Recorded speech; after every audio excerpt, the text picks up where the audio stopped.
I would encourage people who are moving in, young families, to get involved, and because that's one of the ways that you really maintain your community is by getting involved. It doesn't have to be a big thing, but just get involved.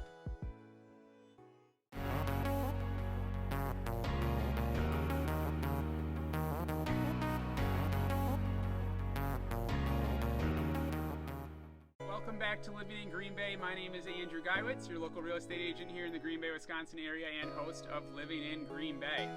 Today I am excited to introduce you to one of the most unique neighborhoods in Green Bay, and I have a couple of my friends with me here today to really tell you more about the neighborhood.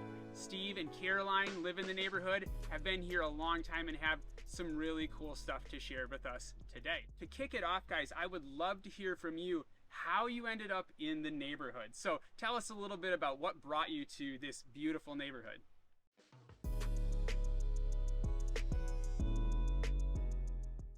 What brought us here was seeking a home, a community to where we could raise a family, a large family. We had 5 children while we were living here. And I wanted the type of environment that really didn't inhibit the children, where they could get out and play and be natural and not have a lot of worries about rules and dangers and things like that. And this neighborhood was on the far east side at that point and really did offer that, particularly with Baird's Creek and the farms around us. And in addition, we wanted a neighborhood where we could have friends and build relationships. We wanted a good home, a house that was solid, that was economical, so you could afford to raise a family and still enjoy the rest of the benefits of a good life. And after a lot of searching, probably 3 years, we ended up with the home that we have, and we've been here over 40 years. Wow. And it has been what we anticipated it to be. So, really wonderful. Steve? My story is pretty simple. We were living closer to Bay Beach on our first home, which was a small home. And our family was growing. We were having our second child was on the way, second of 5 eventually. All right. But an open house drew us here. And we went, we liked it, and had a big yard, almost an acre. And I thought, boy, here's a lot of room for the kids and dogs to run around in. And lots of trees, and that sold us. We moved. Yeah, it was urban, and yet it was rural. I mean, there was a farm right up just a block from us, and 2 or 3 down the road, which ended up being the barn where my girls later had their horses. Wow. So we had, the horses in the neighborhood. My daughter delivered newspapers on her horse in the early hours of the morning. Clop, clop, clop, plunk. I'm always impressed by that story. I love hearing that one.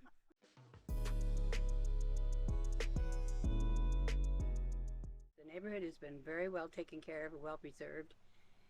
In the beginning, many of the people that lived in the neighborhood were professional people. We had a lot of the professors from UWG. It was a budding new university at that point. And I know that I was a teacher in the neighborhood for eons of time and loved it, had a wonderful career here, and so on. But we are probably starting our 3rd generation of folks moving in. I know the houses behind me, that one has now sold twice, and this one has sold 3 or 4 times. And it's always families that are coming here, and they're continuing to maintain the property and to maintain the values that has always been present in this community. And we liked the fact that Baird School was close by. Our children were able to ride the bus. Matter of fact, Carolyn taught a couple of my kids in kindergarten. So, yeah, everybody went there, and it was just a nice experience. Yeah. Yeah. I think I looked in the census data from the last census, and the average age in the neighborhood was 34, which is actually lower than Green Bay. Really? So definitely, to your point about people coming. And when we moved in, I would say that was also the case. There were people in the same age that we were, same group of kids. That's why the swimming pool was wonderful. And we just had so much in common with everybody. And it was warm, friendly. It still is. Oh, we missed the swimming pool. The Schmitt Park swimming pool was a focal point for the entire neighborhood. I was on the... If you enjoyed the swimming pool in Schmitt Park, mention it in the comments, because I like to hear the stories. I've never seen this. I just have heard about it. So mention it in the comments if you know about this. It is. It's a large neighborhood. There's It, about we 900 homes. about 750 that we deliver the newsletter to. Yeah. But Okay. there's a number of apartment buildings we don't have access to. So Okay. there has to be close to 1,000 households in our I neighborhood. think Yep. so. And I think the census data on population was like right around 2,700 people, which if you get 2 in a home or 3 in a home, Yeah. it's right in there. So that makes sense. Yeah, it does.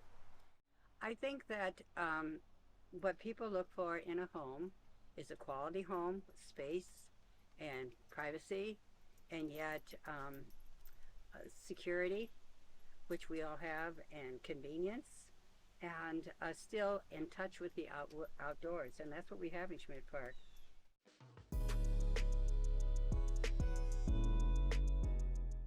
Well, we have a really incredible nursing home or nursing facility. We've always had several of those.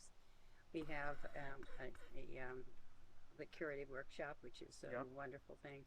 Our neighborhood has, or this side of Green Bay has seen, has become sort of the focal point for some of these services. You know, and in conjunction also, I think, with the university being part of that. So we serve a broader generation of people, and various groups of people. You know, I have never seen any problems with that. In fact, it's kind of nice to know that you can help others through these businesses and through the services that they offer. So. You got a little local brewery in town, Oh, right? yeah. You got. I'm Yes, trying I to think of started- other things. A number of years ago, Noble Roots Brewery came in, and Noble it's Roots? been a very popular place. Yeah. We It's the only business that we have in the neighborhood. Okay. technically, I think it is. Yeah. Okay. The others are all services. Yeah. Or just on the the outside of Yeah. our neighborhood boundaries. I'll show you guys the outline of the neighborhood. You'll see it here. Just outside of the outline, you'll see Baird Elementary. It's like right over the line. Quick trips up the road. Right. You got a lot of stuff right around the university, just a quick hop down the road. So a lot of stuff, maybe not in the neighborhood, but it's in the neighborhood Well, per se. And it's growing. It's growing. If you go, if you're on, the street, Humboldt Road coming up here, you'll see all the construction now. We have the housing for the university, the Yeah. university students. The new General Vet is coming in with his new clinic on there, and it's just there's just a lot of construction that's taking place.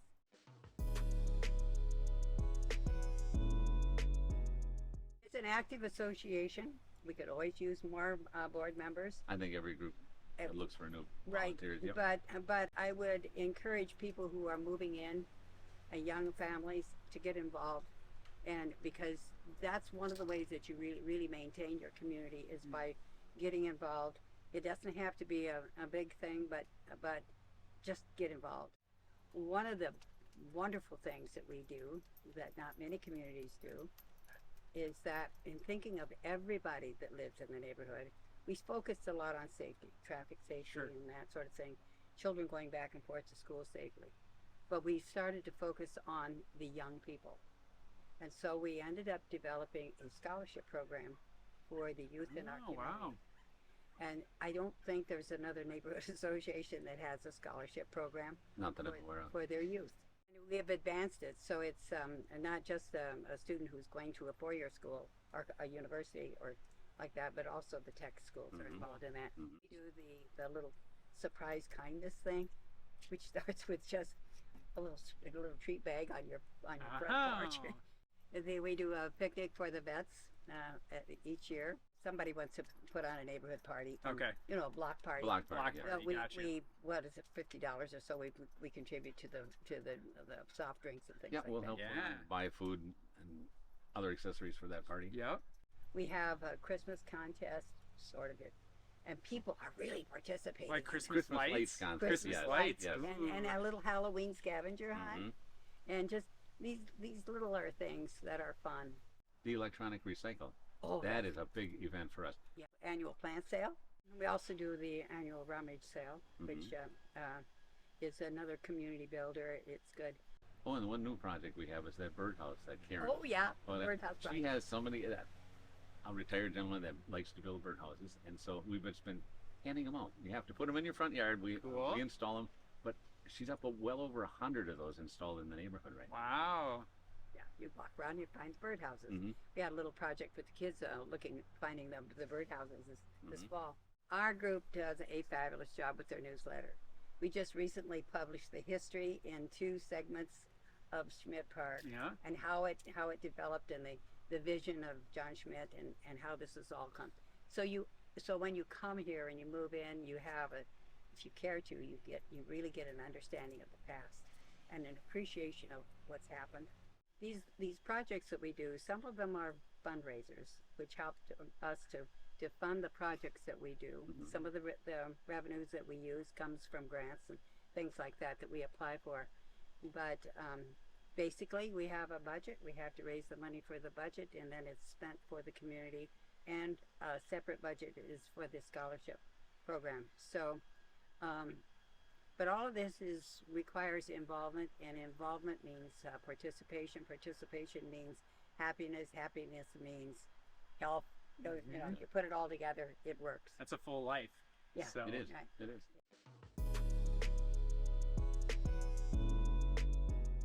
They're always welcome to attend our meetings. We meet on the 2nd Monday of each month. Okay, Yeah. 2nd Monday of each month. Yeah. We're temporarily displaced because Yeah. Curative Workshop is remodeling one of their facilities, and we have to find a separate location right Sure. now.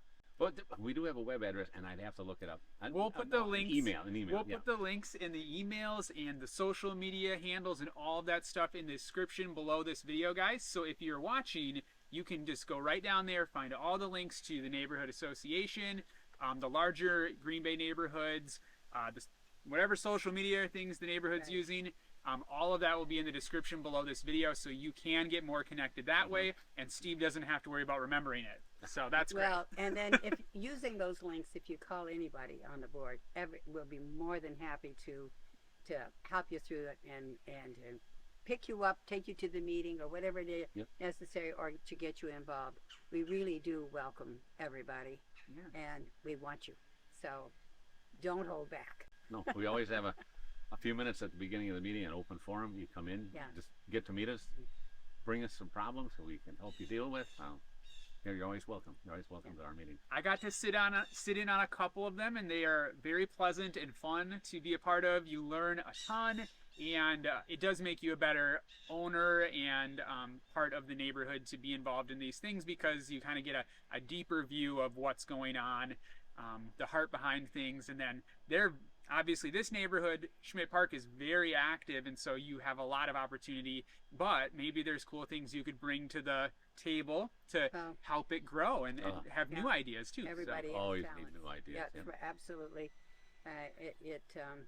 It takes new people and new fresh blood to keep things going, because our culture changes and time changes and things like that. But values don't, and hopefully, and I think that's what you're finding here. This is a quality neighborhood. It's a friendly neighborhood, and you can have a really good life here.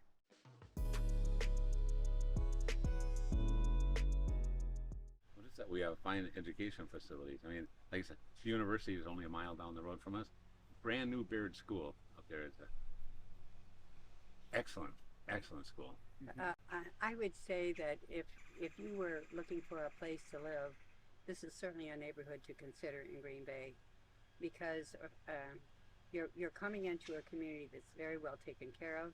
You're coming into a community of very like-minded people, but open-minded and well-educated. You're going to find a lot, I think, a lot in common, and you can really create a very fine life for yourself. And if you want to get involved, you can, and if you want to live a more private life, that's fine too. But there's no barriers here. I would agree. And we have wonderful wildlife still here, which is really neat. Yeah. And we're close to Baird's Creek, walking and the hill in the wintertime. Oh, the ski hill, yep. The ski hill, that's Sledding fabulous. hill. Yeah, it's great. And close to churches and like we said, good schools. Well, Steve and Caroline, thanks for sharing about the neighborhood. I hope you guys can feel the love. I know they love their neighborhood, and a lot of people here do as well. If you wouldn't mind, give us a thumbs up. Don't forget to subscribe to the channel as well, so you can see more videos like this of all of the other neighborhoods in Green Bay. And we just want to say thank you for watching, and we'll see you on another video with Living in Green Bay soon.